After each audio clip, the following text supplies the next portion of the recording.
ጥር 21 በኢትዮጵያ ሰማይ ስር አስተርዮ ማርያም ተብሎ ይከበራል። ነገር ግን ይህ በዓል ዝም ብሎ የእረፍት መታሰቢያ ብቻ አይደለም። የሐዋርያት በደመና መነጠቅ፣ የገነት መከፈት እና የአምላክ እናት ከምድር ወደ ሰማይ ተሸጋገረችበት ታላቅ ምስጢር እንጂ። በኢየሩሳሌም ጎዳናዎች ላይ ሐዋርያት የእመቤታችንን ቃሬዛ ተሸክመው ሲጓዙ ምድርን የሚያናውጥ ድንገተኛ እሳት ከየት መጣ?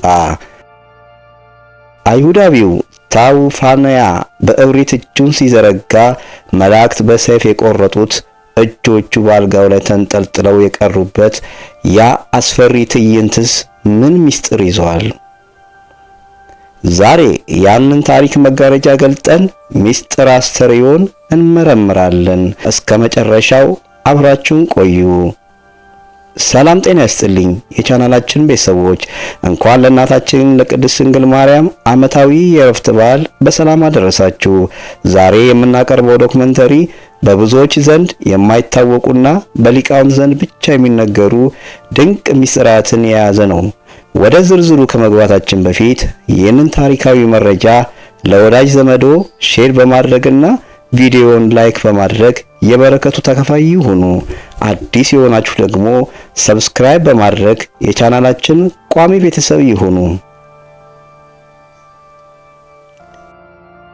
እመቤታችን በዚህ ምድር ላይ 64 ዓመት ስትኖር እያንዳንዱ ቀን በታላቅ ተጋድሎ የተሞላ ነበር።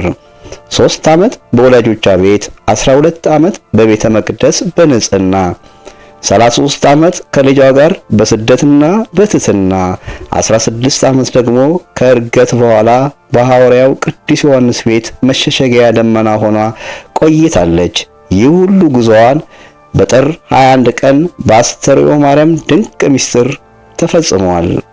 የዕረፍቷ ጊዜ ሲቃረብ ጌታችን መድኃኒታችን ኢየሱስ ክርስቶስ እናቱን ሊያሳርፋት አእላፍ መላእክትን አስከትሎ ወረደ። ድንግል ማርያም የልጇን ክብር ባየች ጊዜ ነፍሷ ከሥጋዋ በደስታ ተለይታ በልጇ እቅፍ ላይ አረፈች። በዛች ሰዓትም በዓለም ዙሪያ ወንጌልን ለማስተማር ተሰማርተው የነበሩ ሐዋርያት የእመቤታችን ዕረፍት መቃረቡን በመንፈስ ቅዱስ ተረድተው በደመና ተጭነው በኢየሩሳሌም ተሰበሰቡ። ይህ አስተርዮ ወይም ሐዋርያት በአንድነት የተገለጡበት ድንቅ ክስተት ነበር። እንደ ሊቃውንቱ አስተምሮ ድንግል ማርያም በጥር 21 አርፋለች። ነገር ግን እንደ ማንኛውም ሰው በምድር አልቀረችም። ከመትንሣኤ ወልዳ እንደ ልጇ ትንሣኤ ተነስታለች። ከአስተርዮ ማርያም የምንማረው ትልቁም ነገር የቅዱሳን ሞት በእግዚአብሔር ፊት የከበረ መሆኑን ነው።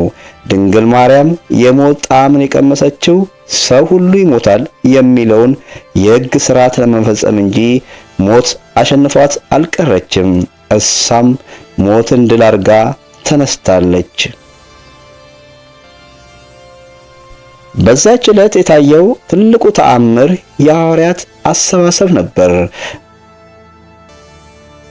በዓለም ዙሪያ ለስብከተ ወንጌል ተሰማርተው የነበሩ ሐዋርያት የእመቤታችን ዕረፍት መቃረቡን በመንፈስ ቅዱስ ተረዱ። ሞት በሥጋ ያልቀመሱት ሄኖክና ኤልያስ ሳይቀሩ እንዲሁም ከሞት የተነሱት ሐዋርያት እንደ ቅዱስ ማትያስ ጭምር በደመና ተጭነው ከያሉበት ወደ ጌቴሰማኒ መጡ። ይህ አስተርዮ ወይም ሐዋርያት በአንድነት የተገለጡበት ድንቅ ክስተት ነበር። እመቤታችን በሞት ስትለይ እንደ ማንኛውም ሰው የሞት መልአክ ብራብኤል አልመጣባትም። ይልቁንም ልጇና አምላካ ኢየሱስ ክርስቶስ በአላፍ መላእክት ታጅቦ ወረደ። ድንግል ማርያም የልጇን ክብር ባየች ጊዜ ነፍሷ ከሥጋዋ በደስታ ተለይታ በልጇ እቅፍ ላይ አረፈች። ይህ የሚያሳየው እናቱን ያለ መከራና ያለ ፍርሃት ወደ ሰማያዊ ቤት እንደወሰዳት ነው።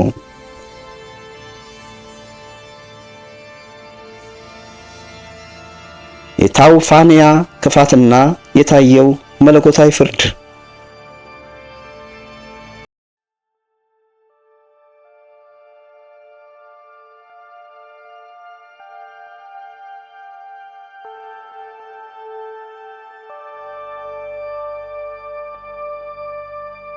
ሐዋርያት በታላቅ ዝማሬ ሥጋዋን ሊቀብሩ ወደ ጌቴሰማኒ ሲጓዙ አይሁድ በቅናት ተነሳስተው ሥጋዋን ለማቃጠል ወሰኑ።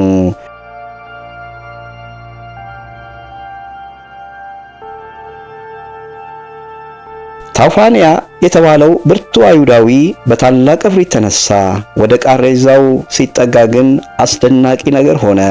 ከእመቤታችን አልጋ ስር ድንገተኛ የሚጋረፍ መለኮታዊ እሳት ወጥቶ እስከ ወገቡ ድረስ አቃጠለው።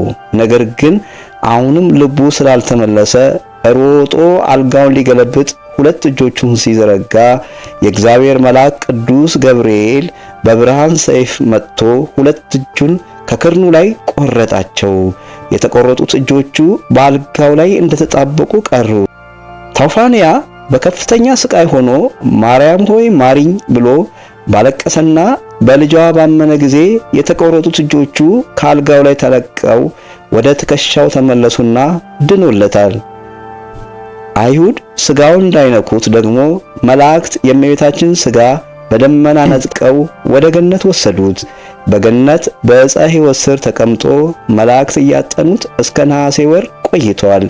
ይህ በጥር 20 የተጀመረው ምስጢር በኋላ በነሐሴ 16 ለሚፈጸመው ትንሣኤና ዕርገት መሰረት ሆኗል። ተመልካቾቻችን ይህ ታሪክ የሚያስተምረን እናታችን በሕይወትም በሞትም ክብርት መሆኑን ነው። በዚህ ድንቅ ተረካ ምን ተማራችሁ? ሐሳባችሁን በኮሜንት ላይ አሜን በማለት አስፍሩልኝ።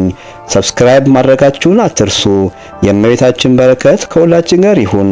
ሰላም ለሀገራችን፣ ሰላም ለቤተ ክርስቲያናችን። ቸር ያቆየን።